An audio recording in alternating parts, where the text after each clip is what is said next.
L'objectif déjà de la démarche que vous avez rappelée, qui a consisté pour le gouvernement à procéder par appel à candidature, à faire le tri, à faire passer des entretiens, des tests psychotechniques aux postulants, le tout parachevé par des enquêtes de moralité avant leur inscription au fichier national, leur tirage au sort, puis leur nomination.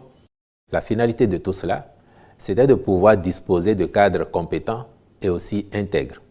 Mais on vous le dira partout, même les enquêtes de moralité sont des présomptions d'intégrité ou aboutissent à des présomptions d'intégrité. Une fois en situation, il appartient au cadre ainsi positionné de faire preuve de cette intégrité dont il est crédité.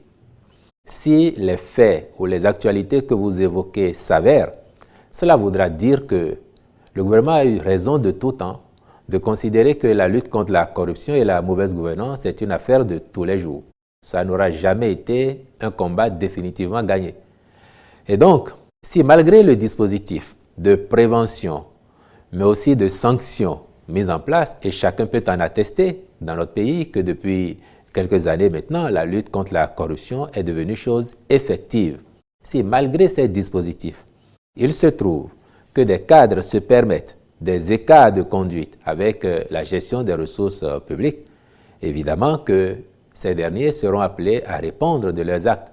Là-dessus, le président de la République a toujours indiqué au gouvernement qu'il sera intraitable.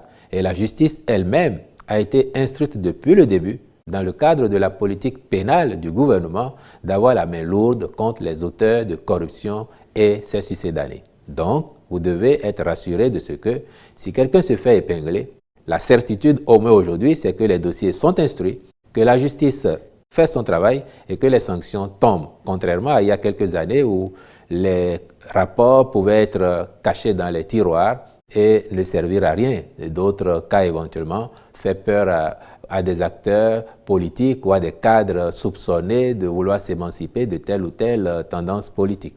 Aujourd'hui, vous êtes cadre, vous êtes agent de l'État, vous êtes convaincu de corruption ou de mauvaise gouvernance, vous savez très bien que vous allez répondre de vos actes.